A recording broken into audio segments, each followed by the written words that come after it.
Right? Yep. Alright. Hello, today I will be refuting the claim made by Vahida. Her claim was that kids under the age of 5 are getting way too much screen time. Her claims were firstly that excessive exposure to digital material hinders toddlers' cognitive development, and secondly that excessive screen time creates health problems for young children. Firstly, I will respond to her first claim. Excessive exposure to digital material hinders toddlers' cognitive development. To support this claim, she cited Stuart Wolpert, an author for UCLA who reports on their research, saying that children's social skills may be declining as they have less time for face-to-face interaction due to their increased use of digital media. Firstly, I'd like to discuss how she used this information and how it led to overgeneralization or a hasty generalization. First, I will refute her evidence. The evidence, she uses her evidence to make a conclusion, but her conclusion comes from what is already a conclusion in the article that she read. The conclusion in the article itself comes from a study that was run at UCLA. The study took place with 2 groups of 6th graders, all matriculating from the exact same school and participating in one week-long program. And they were all asked to identify emotional cues of actors. Basically what the psychologists did was they composed scenes where the actors enacted emotions and they were supposed to read the emotional cues. And this was done to see if they could proficiently identify emotional cues or how technology influenced their ability to do so. What I found was that this was due to the fact that they only analyzed 100 6th graders, that this was a very, very small group that is absolutely unrepresentative of the group which she is characterizing, which is firstly kids under the age of 5, and secondly, it can't be used to characterize any large group of kids due to the fact that it's such a small sample. Secondly, the research itself found that 14.0, that the kids who went to the camp, the experimental group, made an initial 14.02 errors and finished the week with 19.41 errors when they were retested. And the control group, the kids who did not have their technology taken away, sorry I did not add that the technology was taken away from the kids in the experiment group in order to test how it influenced their ability to read emotional cues, that their errors dropped from 12.24 errors to 9.81 errors. Now they made their conclusion based on the change in errors made. However, the change could have been influenced due to the fact that the kids in the experimental group did go away on a 1 week-long program, and there are various circumstantial factors that could have influenced these findings. Again, this is a hasty generalization made on her part. Secondly, she discusses how screen time influences kids' health to a negative extent. Her subclaim within that claim is that screen time encourages a sedentary lifestyle. In this area of her argument, she cites the U.S. National Library of Medicine, which is, again, an authoritative source.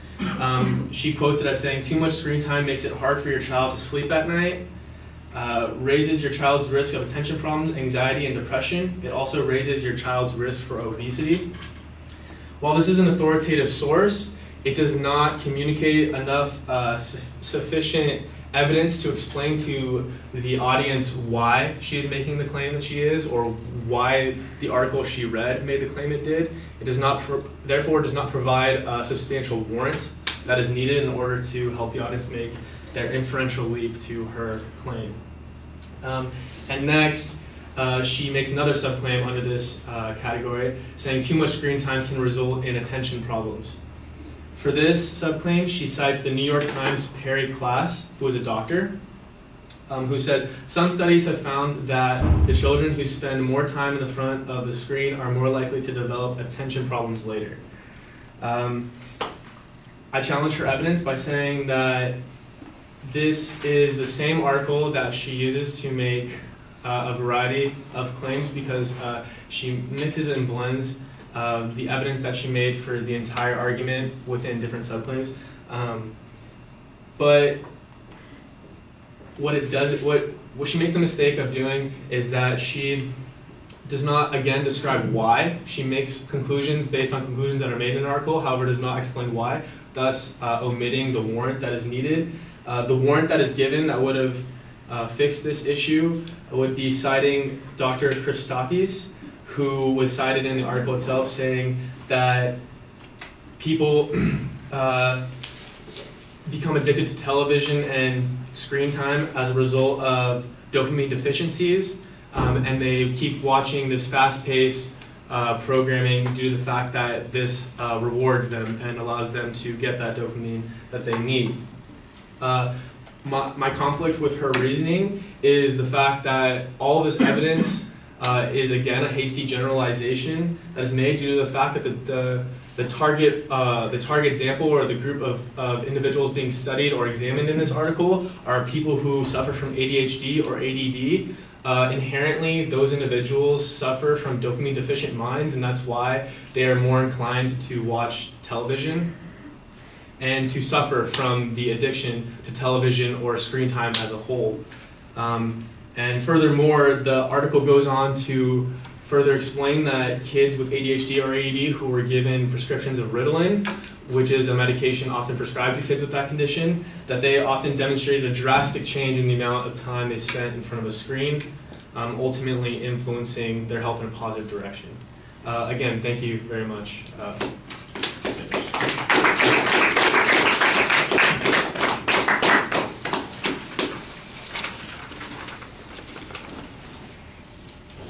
Sorry, I should slow this down. That's fine. Cool, thank you.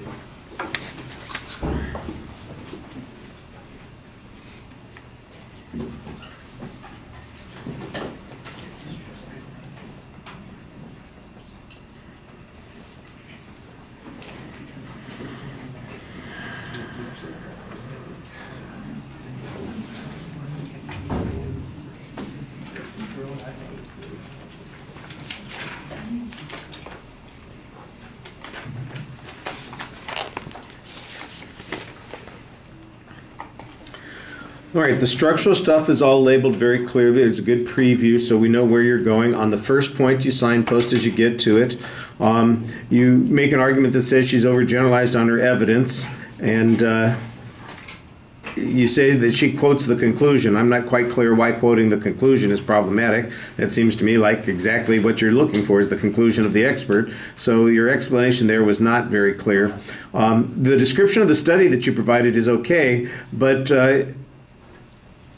you need to point out the flaws of that study, and I'm not sure that you have anything other than it was just a small group of students. I mean, you made an assertion that the kids were treated differently, they had some extra activity, and that might have had an influence on their actions and behaviors. But if all the kids had that, then that doesn't seem like it would be the thing that would alter and affect that, since that's your control. That's why you take them someplace else, whatever it was that they went on some trip or something like that.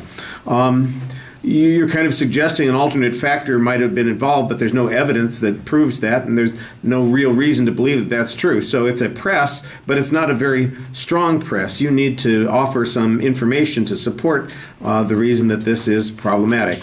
On the second point, you basically acknowledge that sedentary lifestyle is not a good thing, but the argument is whether or not it's sufficient to show that this promotes a sedentary lifestyle. And again, your criticisms are mostly asserted on this. There's no original research that suggests that no relationship exists between the amount of screen time that people have and their activities. There's no information, for instance, or counterclaim talking about how some of these things enhance people's physical activities. So we don't have any way of responding to that. It's basically back to some of these kids in the study may have attention problems, and you quote the advocate's research pretty freely, but you're not citing any of your own research on this particular subject.